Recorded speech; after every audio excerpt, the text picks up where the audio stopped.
My fiancé ghosted me a week before our wedding, so I sent his honeymoon reservation to his new girlfriend's work inbox. I hit send on the email containing Jake's honeymoon itinerary to Madison's work address at 2:47 a.m., 3 vodkas deep and 7 days before what should have been my wedding. The Maldives reservation, complete with the couple's massage I'd booked 6 months ago, landed in the inbox of the woman he'd been screwing since March. I know because I watched the read receipt pop up instantly. Jake vanished 5 days ago. No explanation, no fight, just gone. His apartment cleared out while I was at my final dress fitting. His mom blocked me. His friends went silent. After 4 years together, 18 months engaged, I was deleted from his life like a spam email. I found out why through his cousin's Instagram story. Jake and Madison, his just a co-worker, kissing at some bar downtown. The timestamp showed it was posted the same night he disappeared. I should have seen it coming. Madison started at his firm in January. By February, he was mentioning her constantly. Madison thinks this. Madison said that. When I asked about her, he laughed. Said I was being paranoid. Said she was engaged too. I believed him because I needed to. The wedding was already half paid for. The invitations were out. My dress hung in our closet like a promise. The signs were everywhere. Late nights that didn't match his timesheet. The gym membership he suddenly needed. The way he'd angle his phone away when texting. How he stopped initiating sex but seemed satisfied anyway. I told myself it was wedding stress. My friends said all grooms get cold feet. My mom said men need space before big commitments. Everyone had an excuse ready for him. But that night, staring at his cousin's story, watching them grind against each other in some club while I'd been home addressing thank you cards for shower gifts, something snapped. I had passwords he forgot to change. His Gmail. His Amex still linked to our wedding registry. The honeymoon booking confirmation sitting in his inbox like a gift. Madison's LinkedIn was public. Her company email format was easy to figure out. Senior Marketing Manager at Preston Communications. They had their entire team listed on the website. Professional headshots and everything. She looked so polished. So accomplished. So much better than me, the high school teacher who'd supported Jake through law school. I forwarded everything to her work email, the $12,000 Maldives reservation, the ring receipt showing Forever Yours engraved inside, screenshots of him telling me she meant nothing when I asked about her 3 months ago. His text calling her exhausting and clingy sent to me while probably laying next to her. I added one line, "Congratulations on the upgrade. Hope you enjoy the honeymoon I planned." Then I sent copies to her boss, her team, the company's HR department. Found every email on their website's leadership page. The CEO? The board of directors if they were listed. Everyone who might care that their senior marketing manager was sleeping with an engaged man she'd met at a professional networking event. Madison saw the email immediately. Then her boss. Then HR.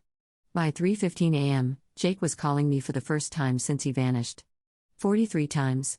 I let each call go to voicemail, watching his name flash on my screen like a desperate prayer. The first message was angry. The last one, he was crying. Madison was fired by noon.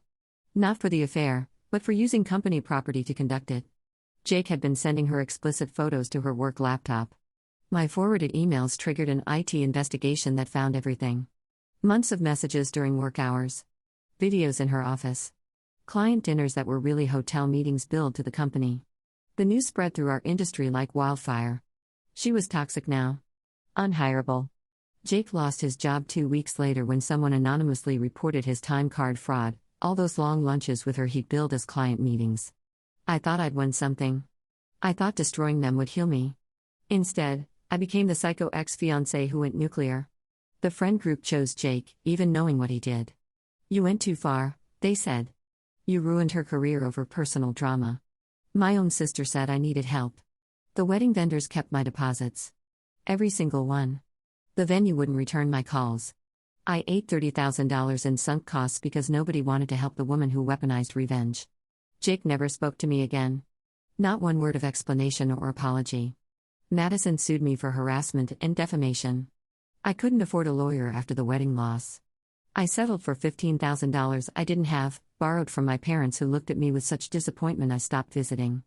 They'd already told their friends about the wedding. Now they had to explain why their daughter was being sued instead. My company quietly let me go 2 months later. Culture fit issues, they said. Everyone knew the real reason. Someone had sent my principal screenshots of what I'd done. Parents didn't want their kids taught by someone unstable. The union couldn't protect me from budget cuts that somehow only affected my position. I live with my mom now, 34 and starting over. No savings. No career. No references that don't come with whispered warnings about my breakdown. Jake and Madison are still together. I check sometimes, hating myself for looking. They seem happy. She found a new job in another state.